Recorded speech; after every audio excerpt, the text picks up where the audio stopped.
Bonjour à tous nos fidèles téléspectateurs que nous suivons déjà partout dans votre émission Parole éternelle qui se présente par la servante dédiée Dorcas Kumba et je dis merci à David Likango Azama, mais toujours mais aujourd'hui je suis pas seule, Nazana prophète Caleb, Naïde Toko. Partager ensemble, de te mettre toujours qu'on fortifier le peuple de Dieu, de te mettre la cola moussa. Nous tous qu'on fortifier le peuple de Dieu, et ça quand nous tous à délaisser non, même nous tous à mbongo, à besoin, à y bama communauté, à besoin à la fortifier, à besoin à y bama coquiner le bosson. La prophète Caleb dit qu'on réfléchir ensemble pour le coco kakosungaba dans Zambé, baïba coquiner le bosson. Jésus-Christ. Bonjour prophète. Bonjour maman. Bon papa. Vraiment ça va par la grâce de Dieu créateur. Merci beaucoup. Le prophète, toi, a sujet la bisso, thème la bisso, auto-partagé, fait de l'éternel tes délices, il te donnera ce que ton cœur désire. Première question la bisso, comment faire l'éternel ton délice? Dans le lengenini, et Seigneur la bisso, pour ça, l'ensemble des délices la bisso. En tout cas. Donc, tu peux faire l'ensemble des délices na biso de manière que tu se confies en Nzambé, tu as espoir na biso nyon so tu es pas Nzambé. De manière que tant que vous dit Nzambé, yeba que vous avez déjà en possession déjà nyon so tout. Donc tu n'as aucun eloko moko te ona wi koloba ke okoyi ko banga, to okoyi ko se lamenter, to okoyi ko zana na ba doute parce que Nzambé il est le maître de tout. Nzambé, le maître de tout, fais l'éternel te délice, te donnera ce que ton cœur désire, surtout dans bino bato bobanga bandoki. Un prophète au monde assemblaka, asobanga ndoki, soka monika oncle bangana ndoki, bangana bazoli. Donc à combien agité. Donc or que ndoki azana pouvoir mokote liboso na mwana Nzambé. Parce que Nzambé a pesi biso pouvoir likolo même ya bandoki. Vous savez, la Bible nous parle tantôt d'une manière ou tantôt d'une autre. Donc, tant nous avons dit que après biso possession, l'icolo ya ba scorpion, na ba serpent. Donc, il y a scorpion, na ba serpent, on est abandoki, ba féticheur, ba marabout. C'est pourquoi mon Bible est engloba qui ba pouvoir wana nyon surtout, ndo mon ya benga ki ba serpent na ba scorpion. Merci beaucoup. La Bible nous dit dans le livre de Luc, chapitre 10-19, je vous ai donné le pouvoir de marcher sur les serpents et sur les scorpions, sur toute puissance de l'ennemi. Rien vous pouvez vous nuire. Maintenant, yomutu, au salut, vous avez des listes. Comment Okobangandoki, comment Okobangamoutouabe, tandis que tu as des pouvoirs. C'est ça. Tu as des pouvoirs ici qu'on a dit, même sorcellerie. Et parce que Nzambe ici a pris au pouvoir de colagnon surtout. Deuxième partie de M. Zali, il te donnera ce que ton cœur désire. Donc, Wanande, place où vraiment Ezali Yamotouya, Nakatia Sije Nabiso, il te donnera tout ce que ton cœur désire. Donc, c'est par là, maman, c'est une façon de retourner Sabana Nzambe que tu as na tête tant que tu as Nzambe. Pour Nzambe alobi akopesa yo nyonso tout o motema na yo ezana mo besoin. Donc tout comme na ko loba na Nzambe ke longola bandoki nyonso o baza pembe nanga. La Bible dit tu ne laisseras pas vivre dans ta maison les sorciers. C'est ça. Donc tant que ce Dieu là il nous a donné cet pouvoir wana ya kosala biso nyonso o mitema na biso elingi. Donc ce Dieu là il est capable. C'est pourquoi mon Bible ezoloba na biso ke tout est possible à celui qui croit. Donc, si vous avez Nzambe, vous avez un Nzambe, aïssa comme délice, n'angapé, avez vous pèse un nyonso, n'avez besoin.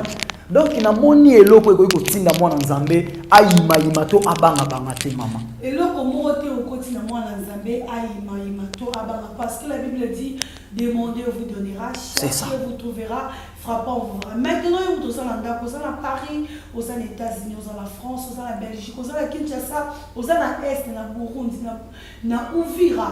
Qu'est-ce que tu veux que le Seigneur te fasse? La condition, au sein de désir, non des prophètes à l'objet, désir, c'est-à-dire, personne de confiance, la foi, la à cause de la désir à monter maintenant, au sein de prophète, appelle na yo zoka ondeli. Donc appel nangai na zwaki ango à partir Angola nakendaki ba faire nanga na niveau Angola Et c'est par là-bas, Dieu m'avait visité pour me dire que les affaires, oui, c'est bien. Mais tout d'abord, tu dois exercer d'abord dans mon travail. Alors au commencement, ça a été difficile parce que biso ba nzambe mingi tolinga ko luka appel ya Saint-Esprit peut discernement. Donc le quoi na banda ko négliger, je ne savais pas la voix où nzamba banda ko benganga. Et après nzamba lobaki maintenant a relaxanga basil o ekotali sanga ipena ke oui naza appelé na kati ya bilanga na ye. Oui, c'est ça. C'est ça. Donc premièrement, s'il nanga on nzamba tali sainga parce que nangola na kendela yi ba faire. Alors tant ya benga inga nazo insister a yebisa inga ke pour ba faire nangé tenir, faut na zonga na kati ya musala na ye. Donc première signe, en tout cas na koya kité nazalaki na mbongo mais mes affaires ne marchaient plus encore. J'avais tous les marchandises mais babilo était camarade. J'ai prêté des choses, ma marchandise mais nazo monaka ba faire ngo zokoma compliqué. Et alors tant ba faire zokoma compliqué maman, tokenda kolela nani? Tokenda kolela nzambe. Donc quand j'ai rentré maintenant à la source pour na ke ndokotali c'est que ba faire na ngezo simbate, c'est par là maintenant il m'avait retenu, tu vois? Ba faire ngezo tambola te parce que moi je veux que osala ba faire na yo en collaboration na musala nanga. Donc toi tu ko sangisa mona te mais sur internet. C'est ça. C'est ça. Ako mano délice nanga nde ayeko sala ba pote. En tout cas merci maman. So maintenant bato bolanda biso prophète baza partout comment aoko ibaki azana appel ensemble tant sous pas autre tâtonner azomona ki ba makambo so simbate manger so simbate tant so azana appel ensemble mais azomiye baki ke asala na ensemble délice na ye pour ensemble asala discerner ako iba mondenge. Donc ako yebango parce que tout d'abord ils doivent changer de prière. Donc mutu o azana besoin ya biyano ya nzambe à changer la prière. Quand tu veux recevoir quelque chose, c'est pas en Zambé, il faut oyeba objectif nin oyozana mo besoin. Donc quand on a mona ike na zana besoin ba réponse en Zambé, na bande ko kende su ko sambela te ke Nzambe pambolanga, Nzambe salelanga non. Na kota ki na ba prière pour na bana retourna Nzambe talisanga.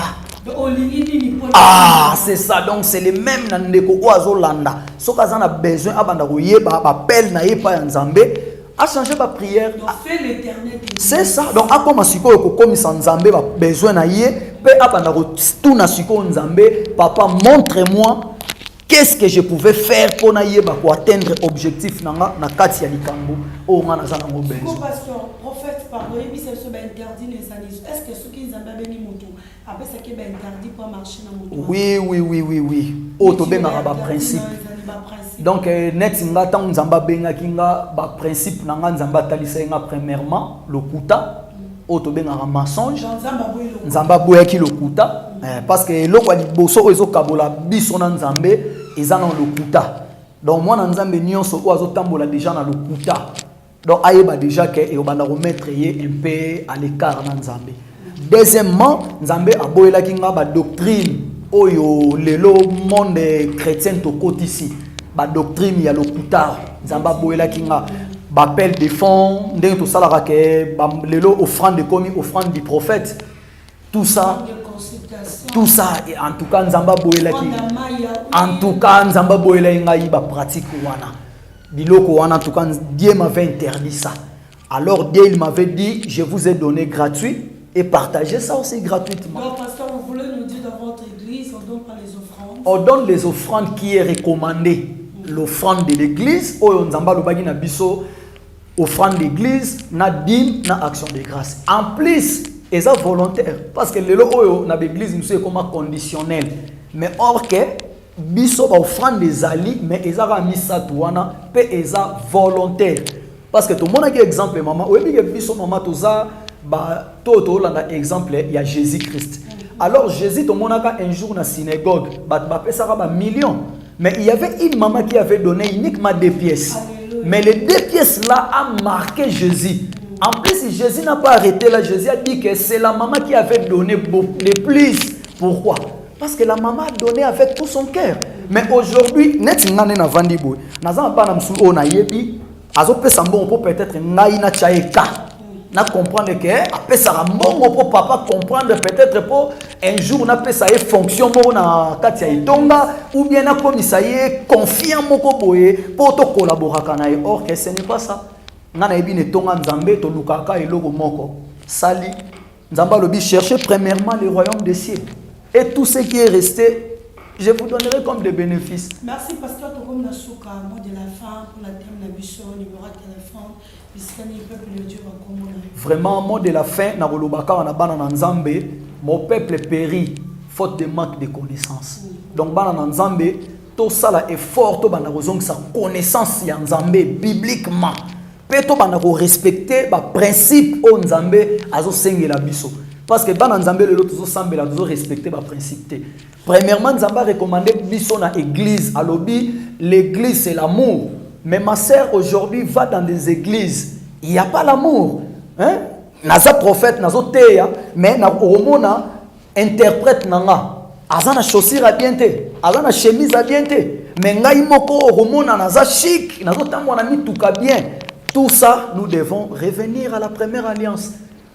Donc, ce qui est monanga, baromonanga na commune à Bumbu. Avenue Kiri, numéro 54, direction Gambela. C'est là où l'église Yanzambe Zali, la parole de Dieu. Donc, on a besoin de contact 090 40 70 402. Ou soit WhatsApp 089 68 12 867. Merci beaucoup, les amis numéro prophète, comme na souka émission, thème na qui fait l'éternel tes délices, il te donnera ce que ton cœur désire. Ma soeur, mon frère, tant au salut Zambé, délice nayo, délice confiance, au plus Zambé, toute ton assurance, amen. Confiance nayo, Zamba au sala, pour sa moté manayo. La Bible nous dit que le Bible est le près de ta bouche, médite les jours et nuits. Amen. Il faut méditer, c'est ça. Il faut marcher, Nicolas, c'est après, il faut faire la Bible. Sans autant la Bible, tu ne peux pas. Moi, si pourquoi l'équipe au bangi? C'est ça. Moustique à l'équipe au bangi.